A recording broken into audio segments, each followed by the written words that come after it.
What if the entire global financial system was built on a foundation of sand? What if the difference between prosperity and chaos was simply a matter of digital trust? The attack on Heritage Bank had been contained, officially classified as an isolated security incident. The truth was far more terrifying. The demonstration had accomplished its purpose. The architects behind the Istanbul heist had proven their digital weapon wasn't theoretical. It worked. And in 32 hours, they would auction it to the highest bidder. The question haunting intelligence agencies wasn't just who had stolen the code, but who would buy it. A weapon that could collapse economies without bullets, destabilize nations without armies. What rogue state or shadow organization would pay billions for the power to rewrite the rules of global finance? The digital fingerprints left in Zurich carried a signature, one Jensen had seen before. An operation in Shanghai 4 years ago that vanished $7 billion from China's central bank reserves in 17 minutes before replacing it without a trace. A warning shot never acknowledged publicly. A calling card from a ghost known only as Viper. Tokyo. 37 million people. The world's largest urban economy. A quarter of Japan's GDP generated within its boundaries. And home to the Tokyo Stock Exchange, where 5 trillion yen changes hands daily. What if someone could turn those numbers into vapor with a keystroke?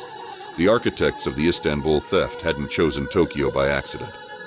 The Japanese financial infrastructure represented the perfect demonstration ground, advanced enough to prove the weapon's capabilities, integrated enough to create cascading global failures if deployed at scale.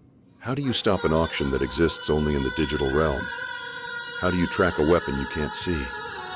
Jensen wasn't the only one racing to answer these questions before time ran out. Yuri Nakamura, former Japanese intelligence, now private security for the Nakado Financial Group, an empire with billions at stake if the code was deployed. An ally of convenience in a game where traditional loyalties had become obsolete. What makes someone share your mission but not your methods? Trust in this world was a tactical decision, not an emotional one. Takahashi had built the digital security protocols for Japan's central banking system, the country's financial immune system. Now he was watching an infection spread that could overcome all his defenses. What happens when the locks no longer keep out the thieves? When the walls designed to protect wealth become the channels used to drain it away? The code stolen from Istanbul wasn't just a key. It was an architect that could redesign the entire structure from within. Intelligence had identified 6 potential buyers with both the resources and motivation to acquire the code. 3 nation-states, 2 private consortiums, and 1 wild card who had appeared on no one's radar until 24 hours ago.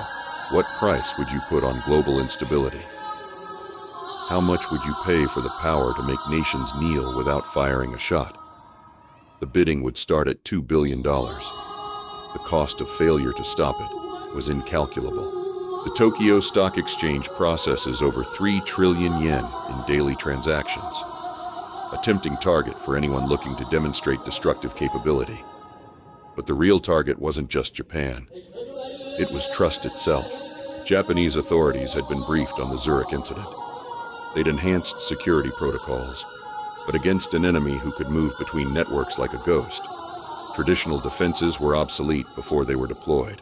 In the digital age, power doesn't reside in buildings or vaults. It lives in server farms like this one, the invisible infrastructure that makes modern civilization possible. What if the greatest threat wasn't failure, but weaponized success, forced cooperation between competitors? The threat transcended normal rivalries. If the code was deployed at scale, there would be no winners, only varying degrees of catastrophic loss. The initial reconnaissance had already begun. Digital fingerprints matching the signature from Zurich, testing defenses, identifying weaknesses. The countdown to demonstration had started. What do you do when the enemy knows your playbook because they helped write it? When the weakness in the system is one you yourself created years ago? The most dangerous conversations happen in the quietest rooms, away from digital ears and electronic eyes. In Tokyo, paper walls and human whispers remained the most secure communication channel. What if the auction wasn't just about selling a weapon? What if it was a trap designed to gather the world's most dangerous actors in one place? Or something else entirely? A diversion from the real objective. The invitation had arrived. Coordinates for the auction. A former corporate retreat in the mountains outside Tokyo. Isolated. Secure. Accessible only by private transportation. What happens when the past you thought was buried returns at the worst possible moment? When personal history collides with global security. The final name on the auction list changed everything. How far would you go to prevent a global catastrophe? What lines would you cross?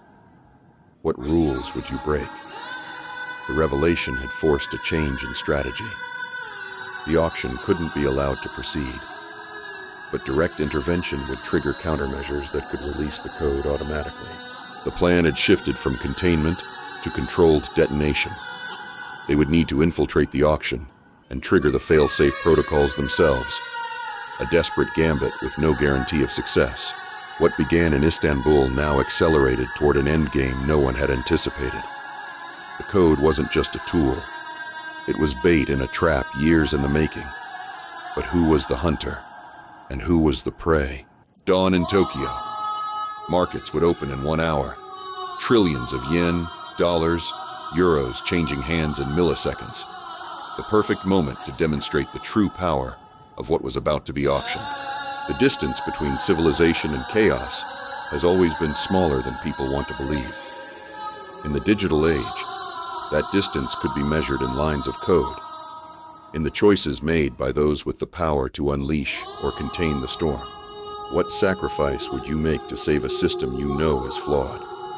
What price would you pay to prevent a catastrophe that might, in the long run, force necessary change?